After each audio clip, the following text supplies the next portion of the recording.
So everybody, welcome back. Finally, we are going to be doing our first ride on the 2012 Kawasaki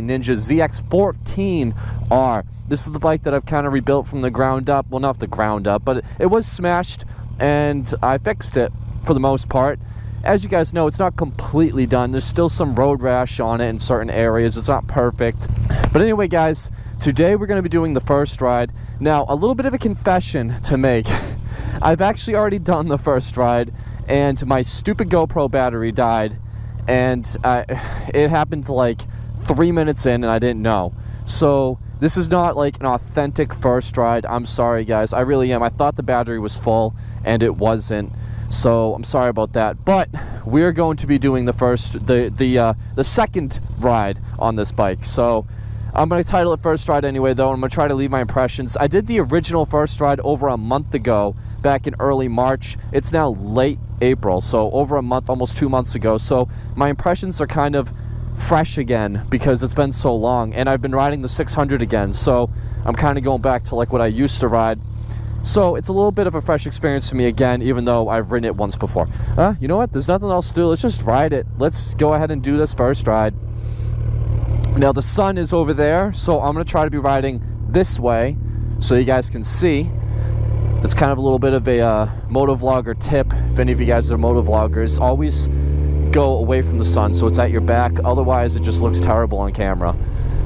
Too many videos I see where it doesn't do that. Okay, so anyway, first impression, right off the line, I'm actually just going to sit here and chill because we're in no rush here.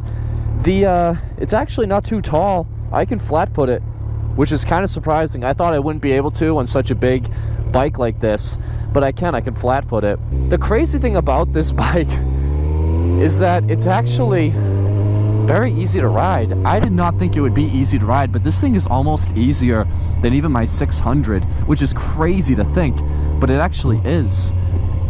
It has a ton of power though, obviously way faster than the 600, but the ergos, like I'm pretty straight up and down right now with my ergonomics. The gauge cluster, I do miss having a digital speedometer. I will say that right away. I'm not a big fan of analog speedometers. I like digital ones. Also, this bike does have a gear indicator, but it's so... Oh, look at that car. Doesn't that thing look dope? That thing is cool. The gear indicator is so small, though. You can barely see it. Not a fan of that at all. But it's still cool that it comes with one, I guess. You got a ZX10R over there. Pretty cool. The brakes work good. This bike is equipped with traction control, anti-wheelie control. What else does it has? It has so much stuff. Anti-wheelie, ABS, so I can really just be a terrible rider on this thing and still get around great. That's what I mean by it's an easy bike to ride, because it has all the rider aids, it has all the power. I mean, it's just such an easy bike to ride. If you have experience, if you're a new rider, then you got to be careful of doing this. You know? But, I mean, you do have the wheelie control, you do have all that, and I have everything turned all the way up. I have full power mode on, traction control 3, and yeah, this bike, man, it's actually pretty flickable. Like, I kind of want to take it to the twisties. Like, I bet you this bike would handle well in the twisties. I'm It has a lot of power. It's a fast bike. I've already had it on the highway during the original first ride, and I'm not gonna lie to you guys, I was down in Mexico when I did it, and I hit 160 miles per hour. I'm not doing that again, okay? Did it once, that's enough. I'm so mad it wasn't on camera. I'll be cruising on the highway doing like 100, and I feel like I'm doing 60 on any other bike. Like, the bike just doesn't care. It has a little vibration on the bars. You can see them kind of wobbling a little bit. These are new tires, so I don't know if there's something wrong with the wheel bearing. Maybe there's something wrong with the forks. I don't know. I'm gonna have to do some adjustments here and there. But it definitely needs something because it got a little bit of the shakes. But it's not too bad. Just keep my hand on the bars and just not be stupid. That's another reason why I'm really not trying to go that fast again, because I didn't notice the bar shake until after. So we're gonna kind of stay away from triple-digit speeds if we can, even though it's really, really difficult on a bike like this. This bike just wants to go fast. The exhaust, everything, the throttle control, the throttle response, rather, is very immediate and good.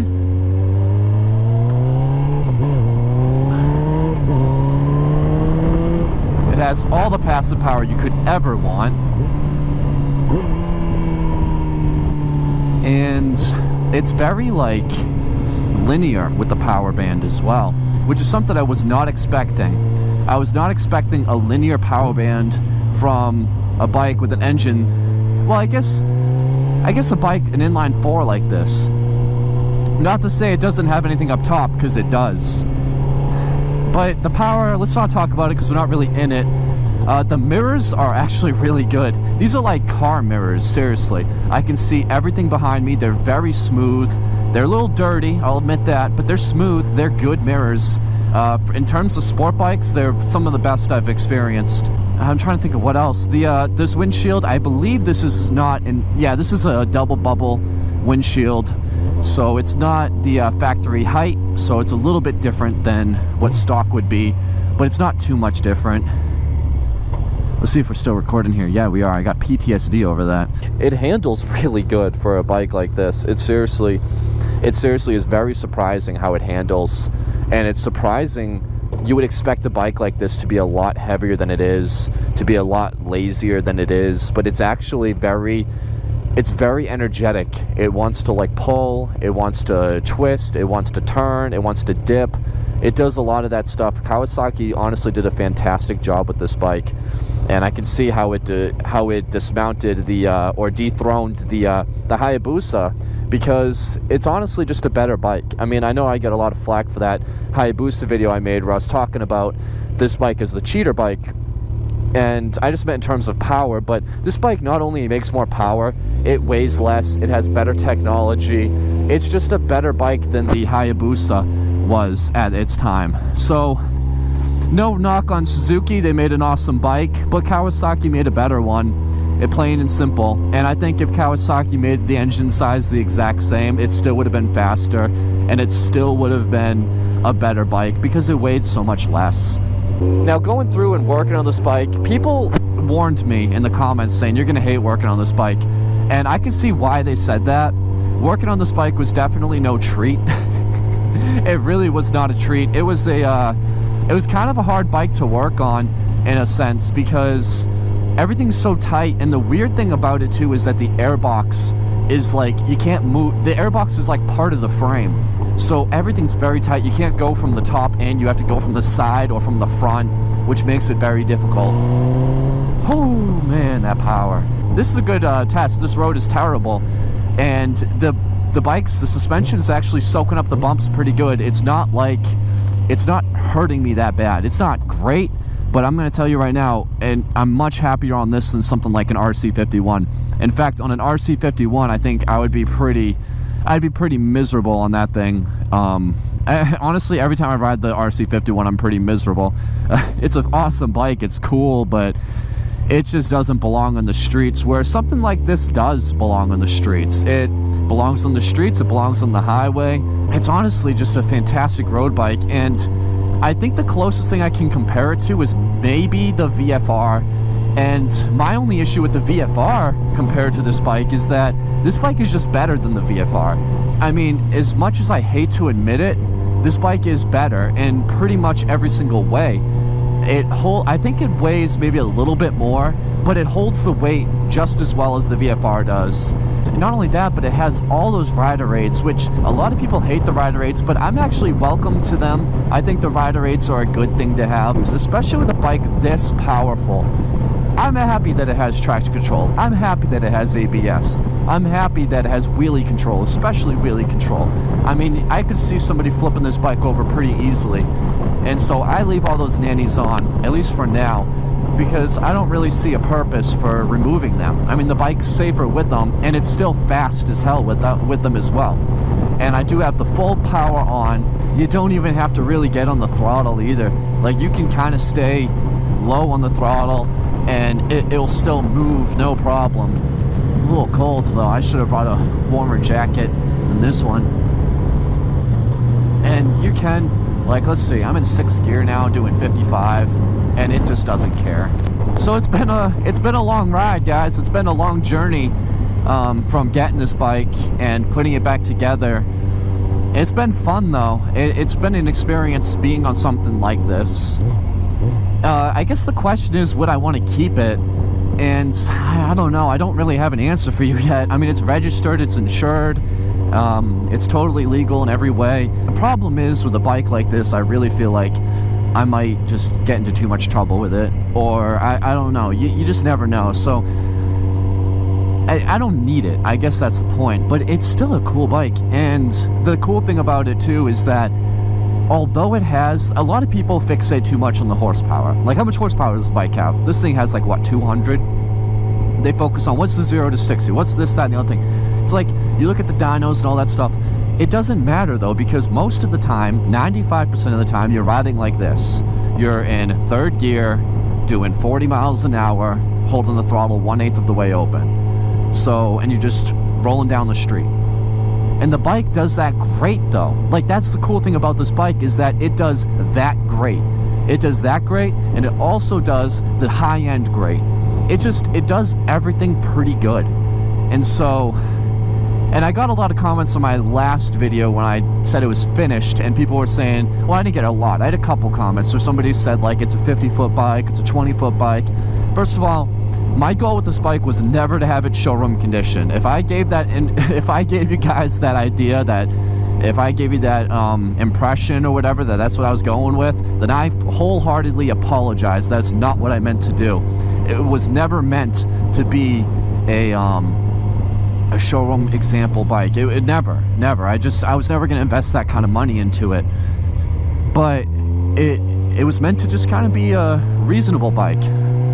Reasonably looking bike. And now I know we're going into the sun here, but we're gonna go ahead and we're gonna test the highway, because you get a super bike or a hyper sport like this, and you gotta kind of test the highway. So let's go ahead and do that real quick. Nothing crazy, guys, seriously, nothing crazy. We're just gonna give her a good little shakedown test on the highway and see how she is.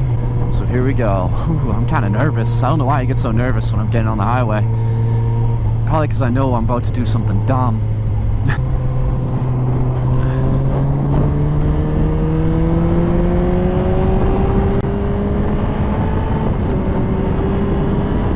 Yeah, like here we go. Here we go. There's 120. It doesn't even care. It doesn't even care. Like, it's so fast. It just pulls, and it like I said, it does not care. It pulls. Man, and this like Lexus in front of me,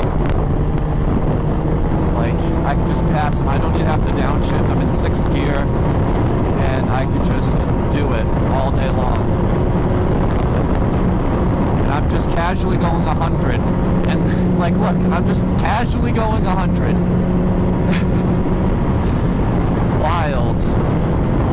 And like I said, it feels like I'm doing 60. I don't even feel like I'm speeding right now. Now I'm doing 90, so I'm slowing down quite a bit. I mean, that's the thing. Like, when I'm going 90, I feel like I'm going too slow. And I'm not even giving it full throttle either. That's kind of like the craziest part. Like, passing cars like they're sitting still.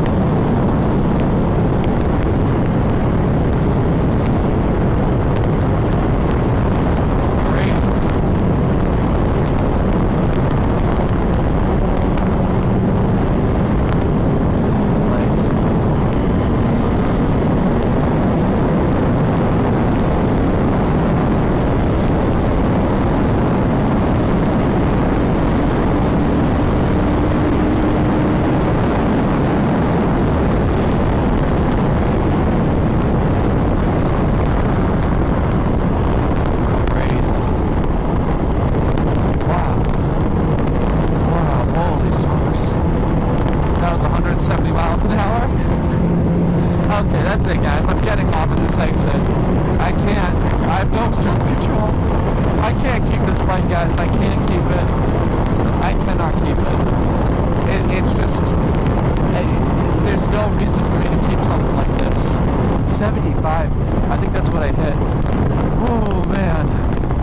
See, even after I said I wasn't going to do it, I did it. Like, there's just... And I wasn't even really trying. That's the craziest part about all of this. I wasn't even trying. It's wild, guys. It's so wild. This is not a bike I should keep.